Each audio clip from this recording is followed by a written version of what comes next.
मकर संक्रांत हा नवीन वर्षातील पहिला सण असल्यानं पंढरपुरात श्री विठ्ठल रुक्मिणी मंदिरात तब्बल 20 प्रकारच्या रंगबिरंगी विविध फुलांचा वापर करत अनोखी सजावट करण्यात आली आहे। लाल, पिवळा आणि पांढरा गुलाब, जाई, जुई, शेवंती अशी विविध फुलं सजावटीसाठी वापरण्यात आली आहेत। या सजावटीमुळे श्री विठ्ठल आणि रुक्मिणी मातेचं रूप अधिकच खुलून दिसतंय। याचाच आढावा घेतलाय आमचे प्रतिनिधी जगदीश डांगे यांनी।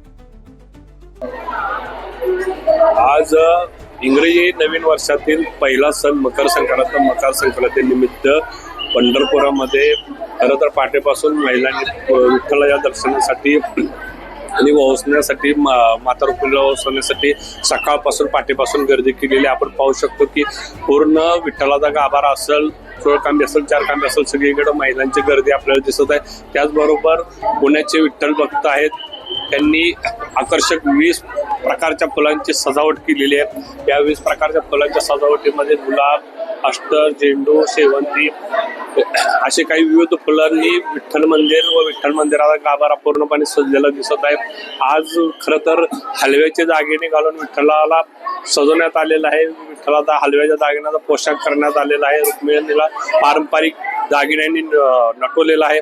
आपण पाहू शकतो की ह्या गाभाऱ्यामध्ये प्रचंड प्रमाणात पंढरपूर परिसरातील व महाराष्ट्राच्या राज्यातून कानाकोपऱ्यातून आलेल्या माता भगिनी वसवण्यासाठी आपल्याला दिसत आहेत। अशा पद्धतीनं विठ्ठलाला अनेक भक्तांनी खरेदी केलेली आहे आणि विठ्ठलाचं रूप अशा याच्यामध्ये अधिकच फुलून दिसत आहे। पंढरपुरातून विठ्ठल मंदिरातून जगदीश डांगे, LS मराठी।